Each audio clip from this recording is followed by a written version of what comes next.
One of the most important skills we can acquire for our mental and emotional health toolkit is the ability to reframe our thoughts in a constructive manner. Now, people oftentimes assume this is the equivalent of positive thinking, and yet there are some subtle differences between the two. Positive thinking has its place in life, and there's a huge cultural emphasis on positivity, which makes it very difficult when you experience adversity or challenges or any type of mental health issue to fully be in the experience. It's almost like as if we feel we have to fast track our way into a more positive mindset, into more positive feelings and a more positive situation, and this can just become a form of avoidance. Reframing your thoughts, on the other hand, is about looking at your experience, your reality, constructively and with compassionate objectivity, as opposed to being very immersed in it and taking things personally. We have a tendency to assume that the things that happen to us in life are a reflection of our character, as opposed to being a reflection of mistakes we may have made. Some examples of how you can think a little bit more constructively include if you are dismissed by somebody, or if somebody is a little bit flippant or doesn't acknowledge you.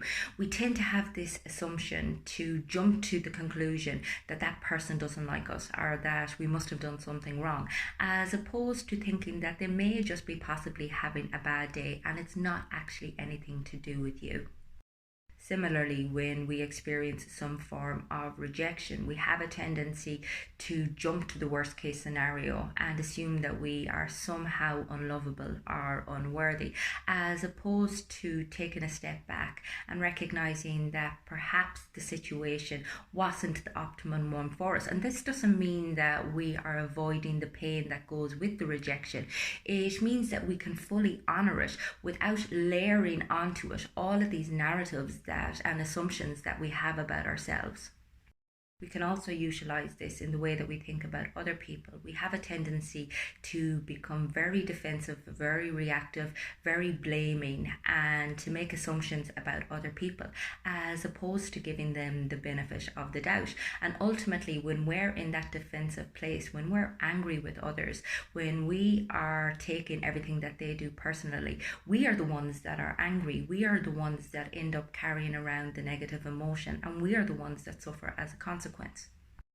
Now, this doesn't mean that we let people off the hook or that we don't expect them to be accountable, but it just means that sometimes we can place a lot of meaning on other people's behaviours that is unnecessary and that is hurtful to us and hurtful to the relationship.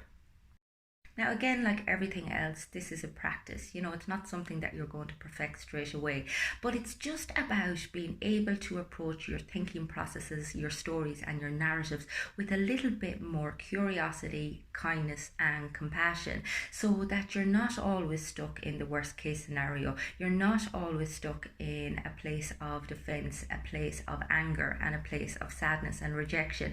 And you're able to see people in a more compassionate light as well as yourself. You're able to be a little bit more flexible in the way in which you interpret the world.